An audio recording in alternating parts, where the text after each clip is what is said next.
Hello everyone, Alec DeLorean here, and I hope you're having a wonderful day so far. Now in today's video we have the best build for Thor in Marvel's Mystic Mayhem. So we're going to be going through all of the artifacts, all of the highlights and anything in between. We're going to deep dive Thor, but before we get into it, if you would like to join the Discord, the link is in the description below. And if you enjoyed this video, this content and all things Marvel related, be sure to like and subscribe, and I will see you in the video.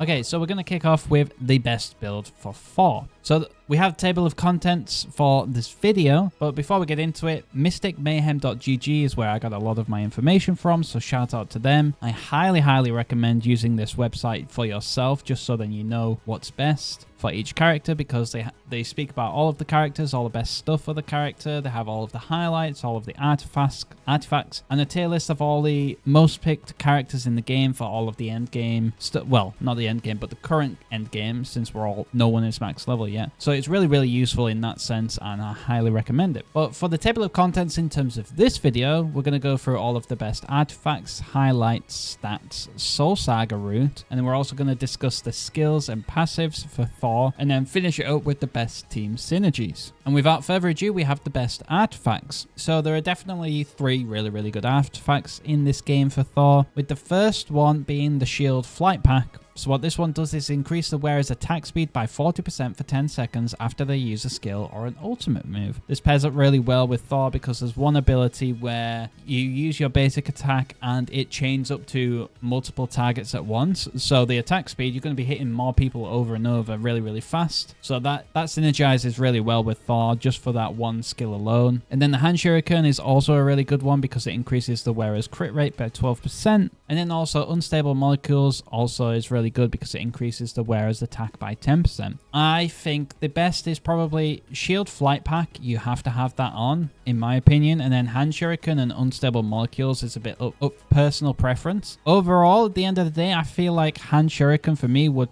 slightly tip it for me and would be better for Thor, but I'm currently using the Unstable Molecules just because I have this one purple and the Hand Shuriken isn't. So that's literally the only reason. And then moving on to the best highlights. So the best highlights, we have a legendary one, which is the Worthy Ones. What this one does is the wearer's HP is increased by 20%, which we're not too bothered about. Thor doesn't really die too easily, but it's mostly for the wearer's attack is increased for 8% for 5 seconds after they lose HP. Obviously, you're Thor, you're a fighter, you're going to be in the thick of it at the very front. You're always going to be losing HP, so you're going to be constantly having that attack increase by 8%. But obviously it's legendary, so not many people will have access to it. So the next purples are Ambition and Rising from the Ashes. So what Ambition does is the wearer's attack speed is increased by 24%. After they use a skill, their attack speed is increased by 20% for 15 seconds. Obviously this one goes really well with the artifact that increases your attack speed after you use the skill, so this is just going to bump it up even more. You're going to be hitting more targets faster. You're going to be chaining on to more targets and killing them faster. So it's really good in terms of an AoE kind of highlight. And then Rising from the Ashes is the wearer's attack is increased by 16%, which is really good. And then also after using a skill or ultimate move, the wearer deals 10% more damage for 10 seconds. So you can choose between these two. Ambition for that skill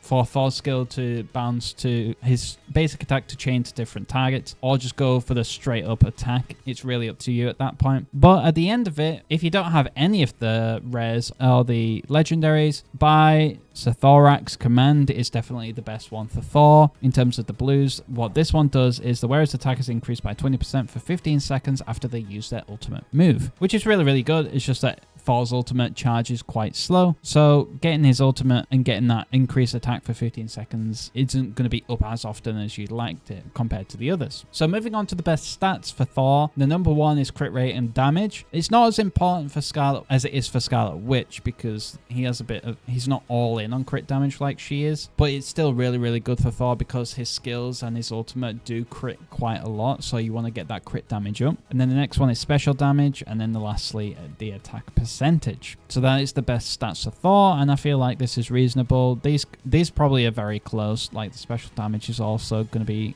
pretty big. Oh, well, all of them, to be fair, even the attack percentage. So for Thor, the best Soul Saga route that I've chosen is you go all in with Heart 1, 2, and 3, and then move on to Mind 1, 2, and 3. Finish that, and then finish off with Soul. I've read through them all, and I feel like these would be definitely the best route to go, finishing Heart and Mind first rather than going one by one like Scarlet Witch. And then we move on to the skills for Thor. So the first one is the buff that I've constantly kept talking about. This is my favorite ability for Thor, even more than his ultimate. I really love Mjolnir's Might. What it does is gains thunder enhancement for 15 seconds, which is insane. It's very long. What it does is it increases the basic attack damage, and the basic attacks spread up to 3 nearby enemies. Obviously, if you're pairing that with artifacts and highlights that increase your attack speed when you use a skill, you've just used a skill to buff yourself, and you're going to be doing insane amount of basic attack damage and basic attack speed at that point. So you're going to be flying through the enemies. He's really good at just AoE damage with just this skill alone. The other one is God of Thunder. This is more your, I guess, single target type skill because the AoE isn't as large, but you do a bit more concentrated damage. What it does is move to the target location, dealing special damage to adjacent enemies and applying Electrified for 10 seconds. And what Electrified, I'll speak about Electrified later on, but what it does for now is it just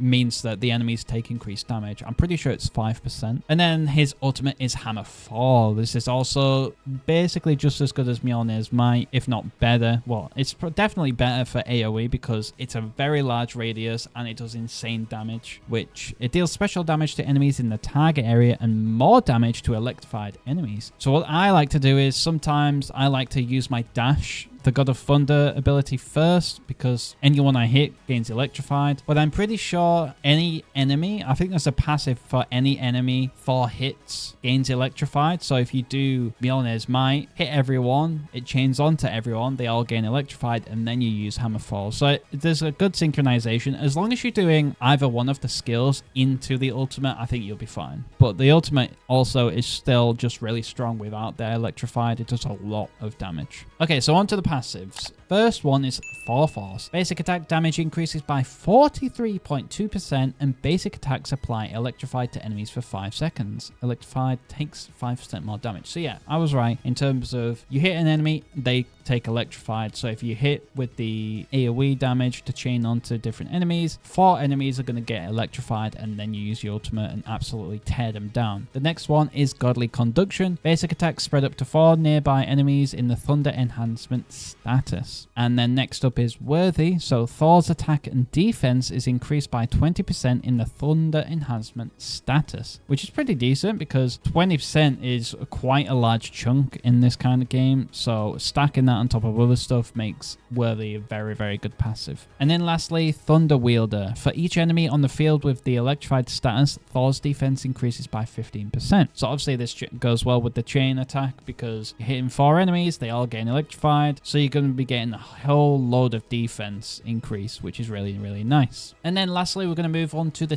best team synergies. I tried to whittle this down as well. Like, you don't really want to be running with other damage classes in the game when you're running with Thor. I think it's going to be the same for all DPS. You want to be running one DPS and then others to support the DPS, either a tank to sponge the damage or supports to buff them. It's the same with Thor. If you want to do Thor with a tank, I'd go with Juggernaut. If you don't have Juggernaut, you go with Hulk instead, since everyone has a Hulk. And then if you want to buff Thor, what I've been doing is I've been running Emma Frost and Doctor Strange together. They can heal, they can buff, and Thor just does an insane amount of damage for AoE. So Thor is my go-to for all of the story, Memento, any of the challenges. You pair them up with Doctor Strange and Emma Frost so he can stay alive for longer and deal lots of damage on top of that because they're really good at buffing. So pairing them 3 together is really good.